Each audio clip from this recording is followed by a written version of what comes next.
Witajcie na kanale Palcem po piasku. W dzisiejszym odcinku opowiem o największym cudzie świata starożytnego – piramidach. Jak czytamy w encyklopedii PWN, piramida to monumentalna budowla w kształcie zbliżonym do czworobocznego ostrosłupa o podstawie kwadratowej. Wiemy jednak, że definicja ta nie do końca mówi prawdę. Piramidy mogą też być małe, mieć kształt schodkowy i nie mieć podstawy kwadratowej. Jak to więc jest z tymi piramidami? Zapraszam na nowy odcinek.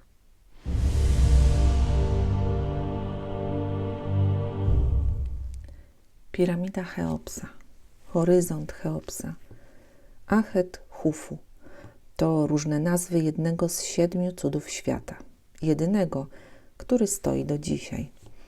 Wielu wierzy, że piramida ta ma magiczną moc, ostrzy żyletki, że została zbudowana przez obcą cywilizację.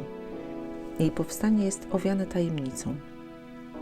Nie wiemy nawet, jak Egipcjanie nazywali tę budowlę. Khufu to drugi faraon IV dynastii, panujący, jak się szacuje, w latach 2545-2525 przed naszą erą. Dzieli nas zatem od tego czasu około 4,5 tysiąca lat. Wyobraźmy sobie zatem, jak mało wiemy o czasach panowania, pierwszych piastów w Polsce, o latach około 900-1000. Co wiemy na pewno o tamtym okresie i czemu tak mało? A dzieli nas od piastów zaledwie 1000 lat. W przypadku piramidy Khufu mamy 4,5 tysiąca lat. Pierwsze zatem pytania, jakie się nasuwają, co się stało z tamtych lat i czy to, co udało się zgromadzić, da się zinterpretować tak, żeby rozwiązać pojawiające się zagadki. Faraon Khufu, znany przez greckiego historyka Herodota jako Cheops, starannie przygotował swoje miejsce pochówku. Płaskowyż w Gizie znajdował się niedaleko stolicy państwa Memfis. Teren był odpowiednio rozległy, podłoże wapienne, a więc wytrzymałe, a nieopodal płynął Nil. Najnowsze badania satelitarne wskazują wręcz, że koryto Nilu było bliżej piramid niż ma to miejsce obecnie. Zatem rzeka została wykorzystana do transportu ciężkich ładunków.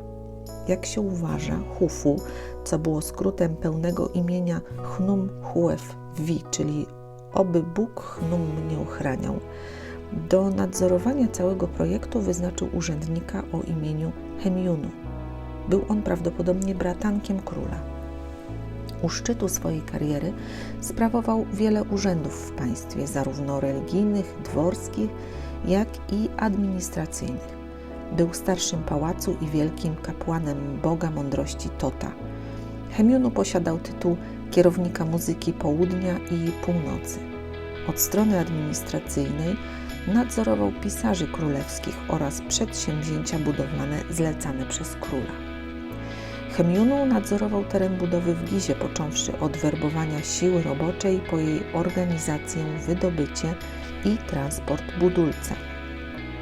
Odpowiadał za budowę i konserwację ramp, kierowanie mierniczymi, architektami i nadzorcami robót. Wygląd Hemiunu znany nam jest z naturalnej wielkości posągu, który zachował się w jego grobowcu w Gizie. Urzędnik ten osiągnął wysoki status społeczny, co podkreśla wyraźna tusza. Wytyczenie i przygotowanie placu budowy było jednym z najważniejszych etapów powstawania piramidy. To właśnie dzięki temu tak dzisiaj zachwycamy się precyzją umiejscowienia tego obiektu według stron świata. Badacze uważają, że wykorzystano metodę astronomiczną, gdyż metody oparte na wędrówce Słońca nie gwarantowały takiej precyzji. Nie zachowały się źródła pisane, więc przypuszczalnie Egipcjanie obserwowali jakąś parę gwiazd okrążających biegun północny. Gdy obie znalazły się jedna pod drugą, wytyczano północ geograficzną. Jeśli chodzi o przygotowanie podłoża, najprawdopodobniej wykorzystywano lustro wody, która wskazywała idealną płaszczyznę, na przykład poprzez sieć kanałów wypełnionych wodą. Samo przygotowanie budowy mogło mieć oczywiście bardzo uroczysty charakter. Ceremonia miernicza to ważny moment i na pewno towarzyszył mu faraon, kapłani i sam nadzorca Hemiunu. Po dopełnieniu wszystkich niezbędnych formalności czy odprawieniu modlitw o powodzenie przedsięwzięcia nadszedł czas na rozpoczęcie budowy. I tu patrzymy na Wielką Piramidę z zachwytem.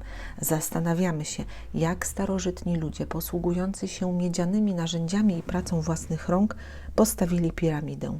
W czasach greckich historyk Herodot napisał, że zajmowali się tym niewolnicy, których było 100 000. Nie ma na to żadnych dowodów. Są za to dowody na utworzenie małych grup robotników, którzy zajmowali się wydzielonym odcinkiem pracy. Tak więc budowanie czegoś wielkiego zaczęto od przysłowiowego małego kroku. Podstawową jednostką była 20-osobowa ekipa budowniczych. Zaletą tej formy zatrudnienia był fakt, że pracownicy się znali, mieli do siebie zaufanie i umieli współpracować. Ponadto badacze uważają, że w takiej grupie ludzi rodzi się też koleżeństwo i rywalizacja między poszczególnymi zespołami, na co znaleziono dowody w postaci inskrypcji związanych na przykład z nazewnictwem poszczególnych zespołów. 10 zespołów tworzyło 200-osobową formację, znaną dziś jako grecka fyla. 5 fyl tworzyło brygadę 1000 robotników. Potwierdzeniem tej teorii jest odnalezienie napisów z nazwami brygad, takich jak na przykład Biała korona Chufu jest potężna, czy Królewscy pijacy. Piramida Chufu była budowana przez 20 lat. Praca była ciężka, mozolna i wyczerpująca, a także niebezpieczna. W odnalezionej wiosce robotników na płaskowyżu Giza wiele można odczytać z zachowanych kości. Na pewno praca niszczyła kręgosłupy, które noszą ślady zwyrodnień wynikających z dźwigania. Na pewno zdarzały się też wypadki, ponieważ znalazły się ślady amputacji rąk i nóg. Nie wiemy też, ile osób straciło życie. Ale oprócz tych złych rzeczy, budowniczych czekały też dobre. Na pewno mieli opiekę medyczną, na pewno mieszkali blisko stanowiska pracy i na pewno otrzymywali dobre porcje jedzenia. Ponieważ w tamtym czasie nie znano pieniędzy, żywność i piwo mogły być też formą zapłaty za pracę. Ustaliliśmy już, że budowniczowie piramid nie byli niewolnikami. Zastanawiam się tylko, czy jako wolni ludzie, dobrze wynagradzani, mogli odmówić wykonywania zadania dla faraona. Czy byli wybierani do tej pracy, czy sami się zgłaszali. Być może otrzymywali ulgi w podatkach lub pracowali w porze wylewu, kiedy na polach nie było zajęcia dla rolnika. Tego na razie nie wiemy. Naukowcy przeprowadzili wiele eksperymentów, które pozwoliły obliczyć szacowaną liczbę pracujących budowniczych. Do tych wyliczeń przyjęto, że każdy blok ważący tonę lub 2 ciągnięto na drewnianych płozach moczonych wodą dla lepszego poślizgu przez 10 godzin dziennie, ustawiając jeden blok co 2 minuty. W tym tempie przez 20 lat Wielką Piramidę o łącznej liczbie 2 300 000 bloków może wznieść około 4000 ludzi. Do tych ilości należy doliczyć osoby z nadzoru, osoby zajmujące się rampami, transportem kamienia, czy wreszcie całe zaplecze, piekarzy, kucharzy, piwowarów i wiele innych profesji zajmujących się narzędziami, drewnem, jedzeniem, naczyniami itd. Tu można by wymieniać bez końca. Ale wróćmy do piramidy. Jaki był cel wybudowania takiego ogromnego pomnika? Tu hipotez jest tyle, ilu badaczy. Możemy przyjąć, że było to narodowe przedsięwzięcie w celu zaspokojenia despotycznych zachcianek władcy. Czy tak jednak było na pewno? Źródeł pisanych nadal brak. Co zatem czyni piramidę wyjątkową? Na pewno jej dokładność. Oprócz idealnego ustawienia względem północy, posiada ona wąskie szyby, które wycelowane są w konkretne punkty na niebie. W gwiazdozbiorze Oriona w punkcie kulminacji Syriusza oraz 2 gwiazdy okołobiegunowe zataczające kręgi wokół północnego bieguna nieba. Widać, że niebo dla Egipcjan miało ogromne znaczenie. Można wysnuć wniosek, że Wielka Piramida była połączeniem nieba i ziemi dla wiekuistego dobra faraona. Los bywa jednak przewrotny. Nie znaleziono ani mumii Hufu, ani śladów jego pochówku w piramidzie. Nie zostały też odnalezione wizerunki faraona potwierdzające jego wielkość.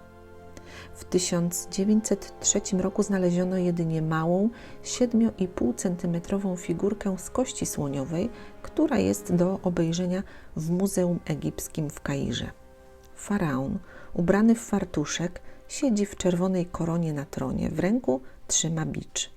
Duża piramida i mały człowiek. Czyżby jakaś ironia losu? Analizy piramid zmieniają się na przestrzeni lat. Obecnie mówi się raczej o zespołach grobowych władców. Piramida bowiem to grób, ale w Egipcie grób składa się z 2 części. Pierwsza część to komora grobowa pod ziemią z pochówkiem i wyposażeniem grobowym. Druga część to miejsce składania ofiar, zlokalizowana na powierzchni, w nadbudowie. Często to świątynia lub kaplica ofiarna. Jakie było zdumienie archeologów, kiedy po 45 wiekach w 1954 roku całkiem przypadkowo odkryto 2 skrytki obok Wielkiej Piramidy, w których znajdowały się statki faraona. Jeden z nich został wydobyty i zrekonstruowany. Można go podziwiać w specjalnie wybudowanym pawilonie. Składał się z 1224 kawałków ułożonych w 13 warstwach. Długość statku wynosi 42 metry, a jego szerokość prawie 6. Skrytka była szczelna, statek, chociaż drewniany, nie uległ zatem zniszczeniu. Ślady na nim wskazują, że na pewno był używany, a potem pochowany, by służyć faraonowi w zaświatach. Znalezisko pod piramidami jest dla archeologów sygnałem, że wiele jeszcze nieodkrytych tajemnic kryją w sobie piaski pustyni. Skupmy się teraz na samej konstrukcji piramidy. Wiemy, jak została prawdopodobnie zbudowana, przez kogo i w jakim celu. Znamy jej położenie względem gwiazd na niebie. Wiemy też, że sam projekt był zmieniany i wykonano 3 komory grobowe. Najwyżej położona jest komora grobowa zwana komorą króla. Wymiary tego pomieszczenia to równe 20 na 10 na 11 łokci, co daje 10,43 na 5,23 na 5,81 metra. Jej cechą charakterystyczną są pęknięte granitowe płyty stropowe.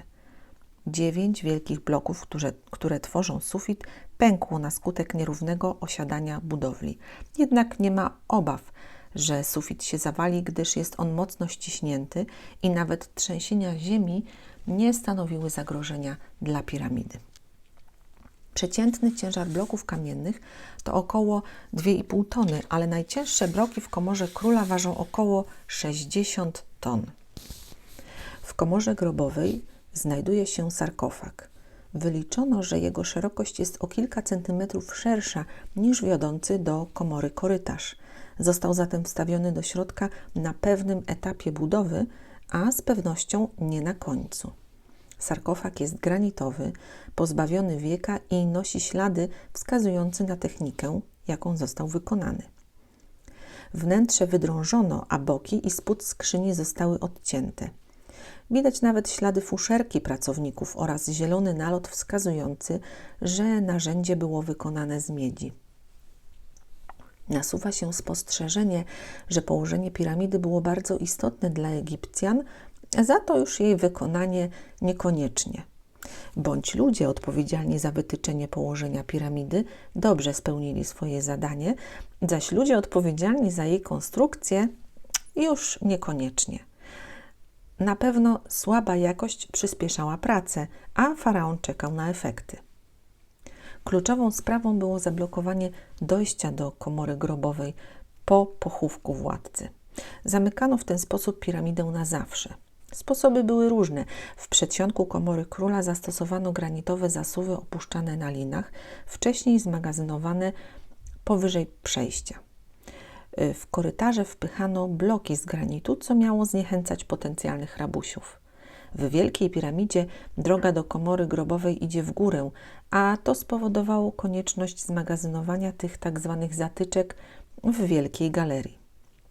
Dla pracowników, których zadaniem było zamknąć piramidę na wieki, spychając te bloki do korytarza, przygotowano specjalną drogę ucieczki, tzw. szyb złodziei, wiodący do podziemi piramidy.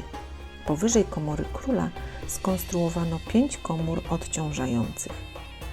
Najbardziej zadziwiająca i skomplikowana w budowie jest wspomniana Wielka Galeria. Upraszczając to, korytarz biegnący w górę o długości ponad 46 metrów, wysokości 8,5 metra i szeroki na 2 metry. Druga komora znajduje się dokładnie pod centrum piramidy. Połączona jest z korytarzem przez bardzo niski pasaż i została nazwana komorą królowej. Nazwa komory jest myląca, ponieważ nie ma dowodów na to, że pochowana została tu jakaś królowa. Nigdy też nie została ona ukończona. Trzecia komora, wykuta w skale pod podstawą piramidy, również nie została ukończona. Poza znanymi elementami wnętrza piramidy, najnowsze badania ujawniły nieznane dotychczas puste przestrzenie. Próbne wiercenia dowiodły, że są one wypełnione piaskiem. Kąt nachylenia ścian bocznych według współczesnych miar wynosi 51 stopni. Ale Egipcjanie nie znali miar kątów. Według ich systemu to seket 5,5 dłoni. Długość boku podstawy wynosiła 230 metrów, zaś wysokość 146,5 metra, co odpowiada 440 i 280 łokciom egipskim. Bardzo równe te proporcje, które wypada podawać w egipskich jednostkach miary, aby to dostrzec. Źródła jednak rzadko podają wymiary piramidy w ten sposób, a on przecież idealnie obrazuje harmonię i ład tamtego świata. Materiałem budowlanym piramidy był kamień, ale do budowy domów, ramp czy magazynów użyto powszechnie stosowanej w Egipcie cegły suszonej, która, jak wiadomo, nie przetrwała próby czasu. Rdzeń piramidy był z wapienia, wydobywanego w niedalekich kamieniołomach, a okładzina była z lepszej jakości twardego, białego wapienia sprowadzanego statkami z Tury. W budowli występował też twardy granit.